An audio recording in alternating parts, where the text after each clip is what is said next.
What's up, everybody? Welcome back to another episode of Filling Your Cup. I'm your host, Calvin, I'm your other host, David. and today we're going to talk about current events in California and what are the trending topics in California right now. So, um, first thing we're going to talk about is the California housing crisis. Is California going through a housing crisis right now, Dave? What do you think? Uh, Statistically, it doesn't look like we are, but from the eye test, I feel like we are. So let's go with the statistic. So if you look at, if you look at this data that we pulled up, if you look at the housing, movement, price and sales for year to year from the previous year, looks like we're trending up. Like there are a few counties where is in the negative in terms of sales for that month. But then, like, you look at the year to year data, and most of it is up. So that means homes are being transacted. People are buying homes. People are buying homes. That's what the data tell us. But from like the eye test, right? It looks like a lot of companies, a lot of big tech companies are actually leaving California.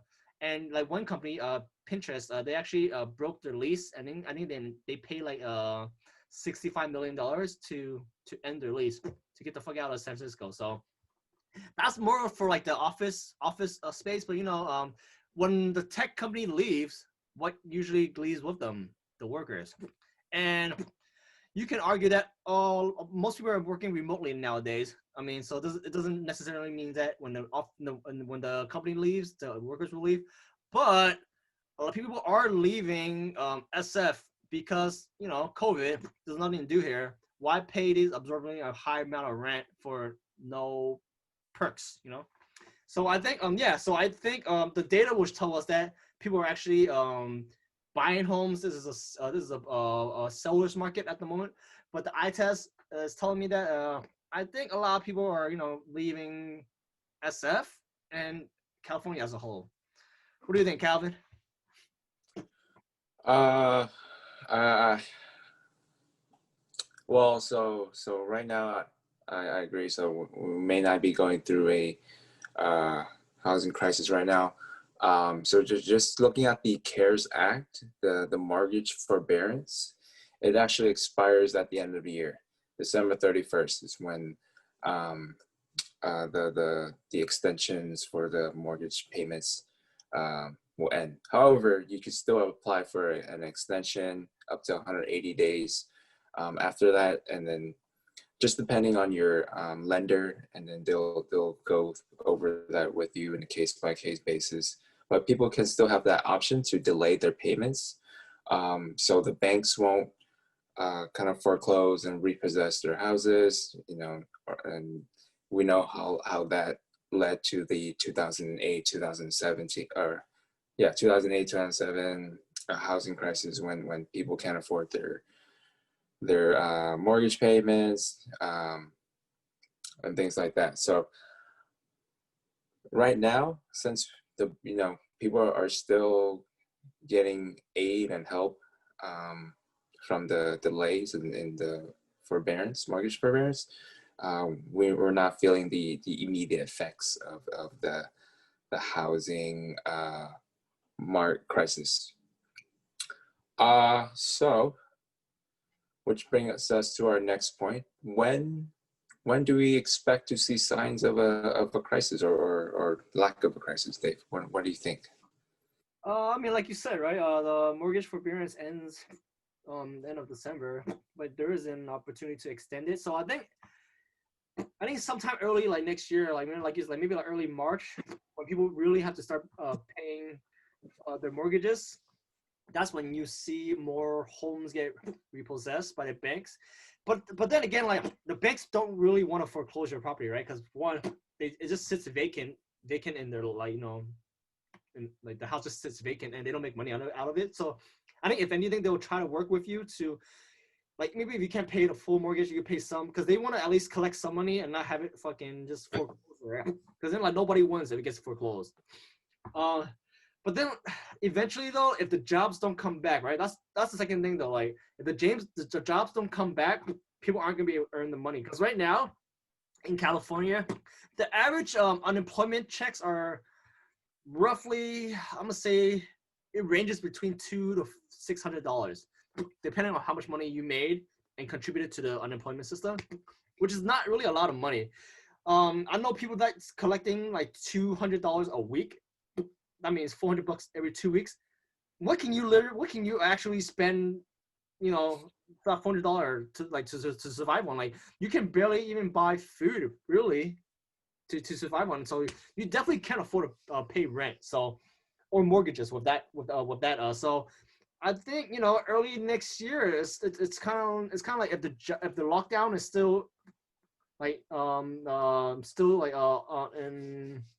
in session, then I feel like and people aren't working, they're not getting money, then I think the crash might be coming, but it also depends on how many people who are out of jobs are actually homeowners, right? Because I feel like a lot of people are maybe renters. So if anything, there might actually be maybe more homeless people around, but not necessarily more like a housing crisis. Because like I think homes in California is always still sought upon. Like people like want to get a place to live here. If you're already living here, like you want to get a place to live here because California is such great weather and stuff. Like we talked about this in the previous video. But yeah, how about you, Cam? What do you think? When do you think we'll see it like a crash? If there is going to be a crash for housing? Uh, well, just going off of your point, it depends, right? It depends on the extent of our current the extent of the virus, right? If people are still getting sick, if people are the vaccines, or if the vaccines are coming out, things like that, that can contribute to the people going back to work, or people are not going back to work. And it also depends on how our government steps in and help us or not. Whether it's with the forbearance or with the monthly checks. But like you said, if you look at the chart right there, $200, you can't, that's not gonna, you're not gonna pay rent on the Bay Area prices. Okay, so if you're looking from outside of the Bay Area, from outside of California, these are the prices that we have to pay if we want to own a home in here in the Bay Area. So yeah, depends. It depends. Which brings us to number 3, shelter in place. So our governor, Gavin Newsom. I actually have one more point to make, Calvin. Go So ahead. I think that there might not be a home crisis, but I think the momentum of the home price surge will stop. I think the prices of homes will gradually like decline because the reason it goes up so much is because there's such a high demand for homes, right? We have a lot of like tech workers are leaving because I think those are people who are usually buying these homes. Like, it's like tech workers, doctors, nurses, and whatnot. The nurses and doctors will stay, but I think a lot of tech workers will leave because it doesn't make sense for them to stay and live in California with such high cost of living when they could work remotely somewhere else. So I think a lot of these workers might be moving somewhere else, like maybe like Nevada or Texas. Those are like better alternatives. So I think there might not be a housing crisis per se, but I think home prices will not keep going up like this dramatically. Because I think there was like a chart in like the last 5 year, home prices have has grown like 83%. The last like 10 year, it was like it was like 150% or something. And the last 20 years, it was like 200%. So the last 5 year gain basically more than almost half of what took like 20 years to gain. So that's like that's a big figure because and it's all driven by the tech money, right? Because all the techies can afford to pay these high price. They can afford to pay these high home prices. So that's like another point. I think the prices will maybe stagnate or maybe even decline from here and out because all the people that might be leaving. But yes, continue with your question, Calvin. Yep, sounds good. another reason what might drive all these tech workers out is our local policies, right? So our governor Gavin Newsom just issued another like regional stay-at-home order.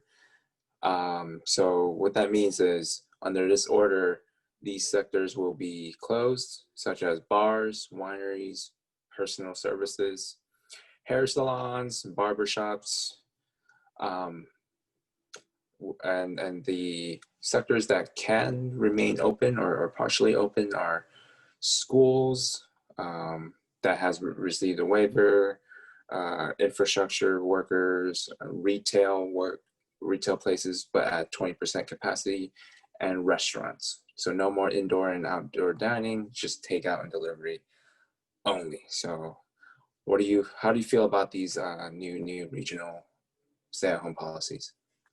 I think it's pretty horrible. Like what you said before, right?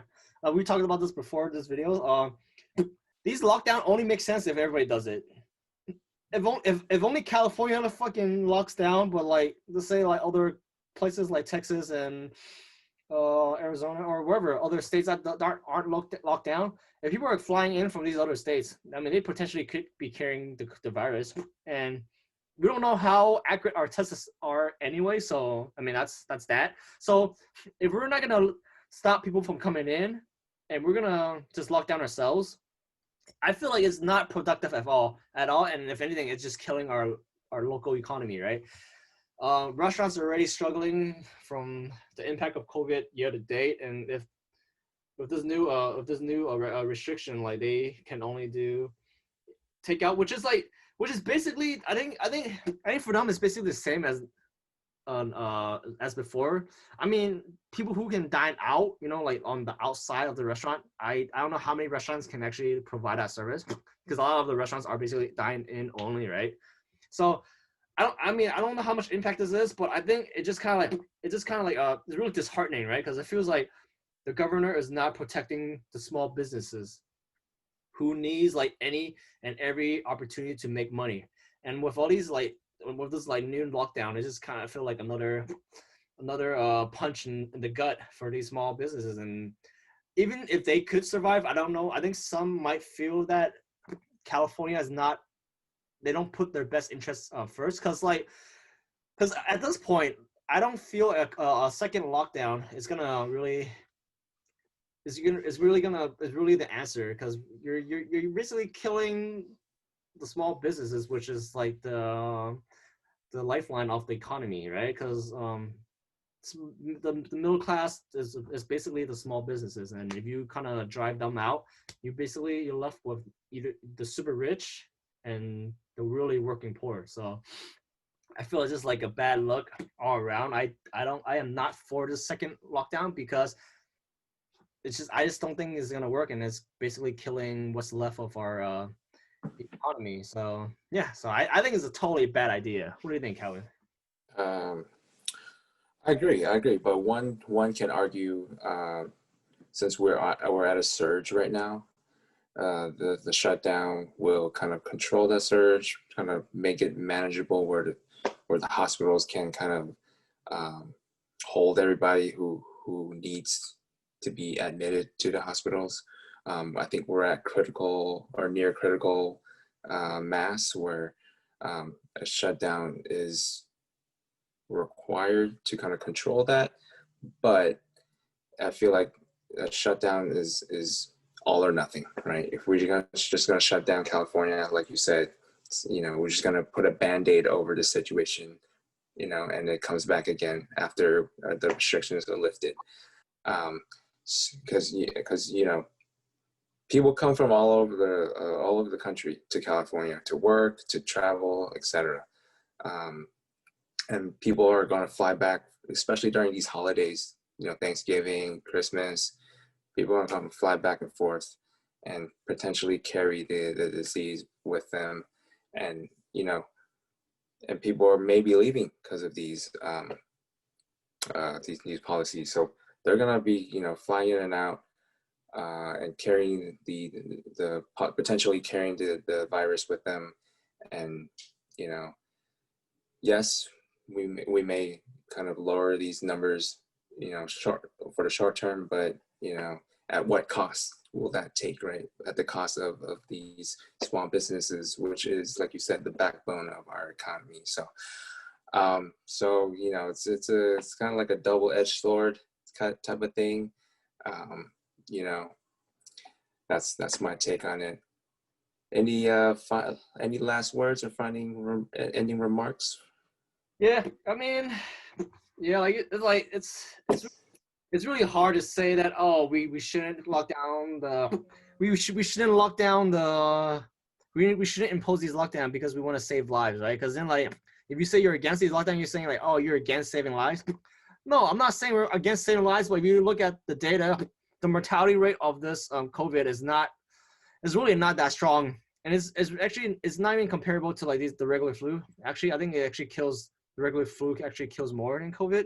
I mean, the current data is kind of skewed because all deaths right now is kind of like they toss it to COVID death. So right now, flu death 0, COVID death X amount. So that's kind of what I'm feeling. And like we said, like either people are gonna die from COVID or they're gonna die from being homeless at this point. Because like if you don't have a job, rent's coming due, unemployment is not really paying you that much.